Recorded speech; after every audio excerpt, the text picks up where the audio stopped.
नमस्कार। नगर परिषद कांटी में चुनावी शोर है और सभी जनता चुनावी रंगों में रंग चुके हैं। सबसे पहले स्वागत है आपका। जी नमस्कार। आप घर घर जा रहे हैं, जनता से मिल रहे हैं, अब रिएक्शन कैसा आ रहा है? देखिए, जो जनता का जन समर्थन यानी कि अपार जन समर्थन मिल रहा है। अभी हम कांटी के वार्ड नंबर 5 में हैं और ये दलितों की बस्ती है और यहाँ आने के बाद हम क्या बताएं, ऐसा फील हो रहा है जैसे हम घर में हैं।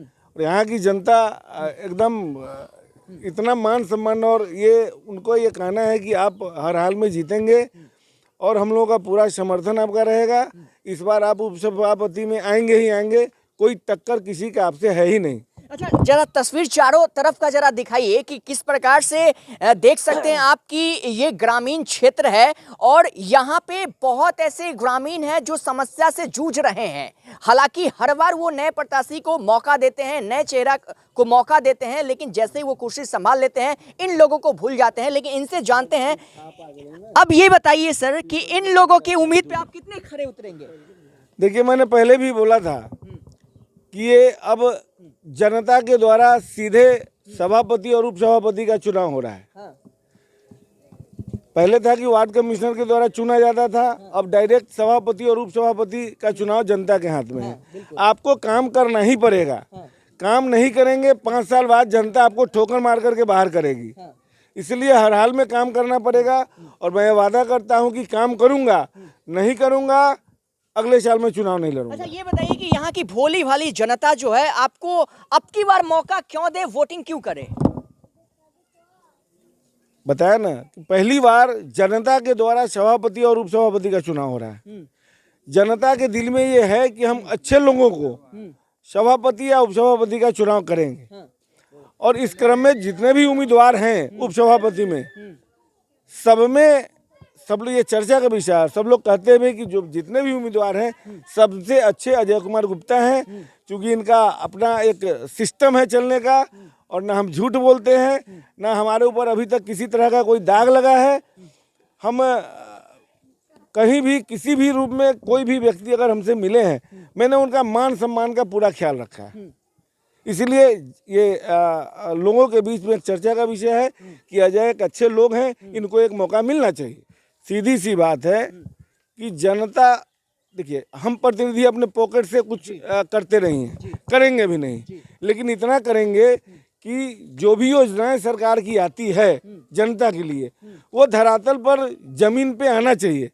जो लाभान्वित है, जो जिनके लिए योजना आती है, दलित महादलित पिछड़ा अति पिछड़ा या जो भी लोग हैं, उनके यहाँ वो योजना सरकार का पहुंचना चाहिए। रास्ते में कहीं कोई बिचौलिया खाए नहीं, इस पर पूरा ध्यान रहेगा।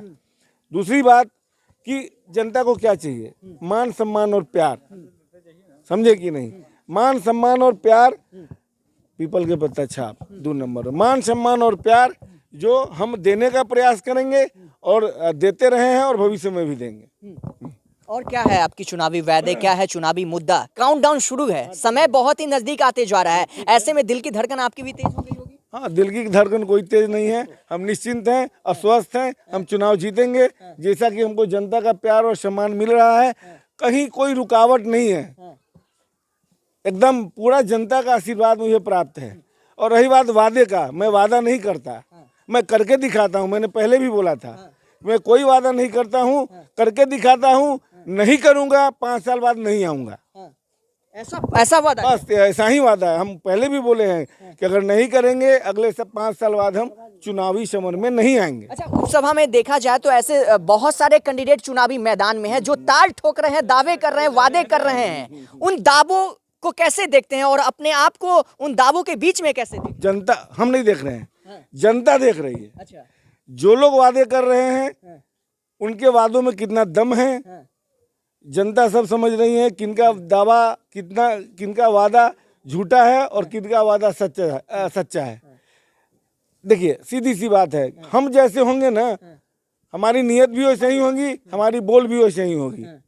सीधी सी बात है। तो जनता समझ रही है कि जो लोग भी हैं उम्मीदवार किस छवि के हैं, कैसे लोग हैं, और हम किसी के ऊपर अंगुली नहीं उठा रहे हैं। लेकिन जो ये पद है, इस पद के लायक कौन लोग हैं, किनको मौका मिलना चाहिए। देखिए, सभापति या उपसभापति का जो पद है, ये छोटी मोटी पद नहीं है, बहुत जिम्मेवारी का पद है। और जिम्मेवारी का पद है, इसको संचालन और व्यवस्थित संचालन करना एक बहुत बड़ा टफ काम है। इसके लिए मैच्योर्ड माइंड चाहिए। और जो लोग भी चुनावी समर में हैं, हमारे सहयोगी उपसभापति पद के, जनता देख रही है कि उस सब में काबिल कौन है। हमारा 30 साल के राजनीतिक अनुभव है और हम उम्मीद करते हैं कि अगर हमको जनता सेवा का मौका देगी ही, मैं अच्छे से संचालन करके बताऊंगा कि एक व्यवस्था को व्यवस्थित कैसे किया जा सकता है। क्योंकि इसके पहले बहुत सारे लोग हैं, चेयरमैन हैं, थे अपने, अब हम कुछ कहना नहीं चाहेंगे। मैं इतना जरूर कहूँगा कि हमको मौका मिलेगी, मैं अच्छे से संचालन करके दिखाऊंगा और वादा नहीं करूँगा, करके दिखाऊंगा। देखिए, चुनाव है, धन बल सबका प्रयोग होता है। हमारे लिए हमारा धन बल सब कुछ हमारी जनता है। जो लोग भी आएंगे, दारू मुर्गा शराब पैसा लेकर के जनता खाएगी, वोट नहीं करेगी। मैं उनको आगाह करना चाहता हूँ, वैसे उम्मीदवार को, कि इन लफड़ा में ना पड़ें, सीधे जनता के बीच जाएं, जनता का आशीर्वाद लें। जनता अगर समझेगी कि आप उस लायक हैं, आपको वोट करेगी। जनता नहीं समझेगी कि आप उस लायक नहीं हैं, आपको वोट नहीं करेगी। लेकिन आपसे निवेदन है सभी प्रत्याशियों से कि पैसा दारू जो कुरीतियाँ चली है चुनावी व्यवस्था में, उस पचड़े में ना पड़े, मुंह का खाना पड़ेगा। लास्टली एक मैसेज आपका क्या रहेगा? मैसेज यही रहेगा कि एक बार सेवा का मौका दें। मैं फिर कह रहा हूं कि अगर मैं सेवा नहीं कर पाया तो अगले 5 साल बाद में चुनावी समर में नहीं आऊँगा। चलिए, तो बहुत बहुत शुक्रिया आपका, धन्यवाद। तो हमारे साथ अभी उपसभापति उम्मीदवार जो हैं अजय गुप्ता जी बातचीत कर रहे थे। इनका कहना है कि हम दावे नहीं करते हैं भैया, हम वादे भी नहीं करते हैं, हम काम करके दिखाते हैं। क्योंकि आप देख रहे हैं अक्सर सभी जितने भी राजनीतिक दिग्गज जो हैं वो चुनावी मैदान में हैं और टक्कर बहुत ही शानदार होने जा रहा है। क्योंकि सभी प्रत्याशी ताल ठोक रहे हैं, दावे कर रहे हैं जीतने का, लेकिन आखिरकार यहाँ की जनता जो है कैसे प्रत्याशी को इस बार मौका देती है, ये देखना जरूरी होगा। क्योंकि 9 जून को मतदान है और 11 को मतगणना। फैसला जनता के हाथों में है और फिर पता चलेगा कि किसके सिर पे सजता है उप सभापति नाम का मुकुट। ये देखना जरूरी है। फिलहाल ये तस्वीर आपको हम दिखा रहे थे काटी नगर परिषद क्षेत्र से। मिलते हैं अगले वीडियो में। नमस्कार।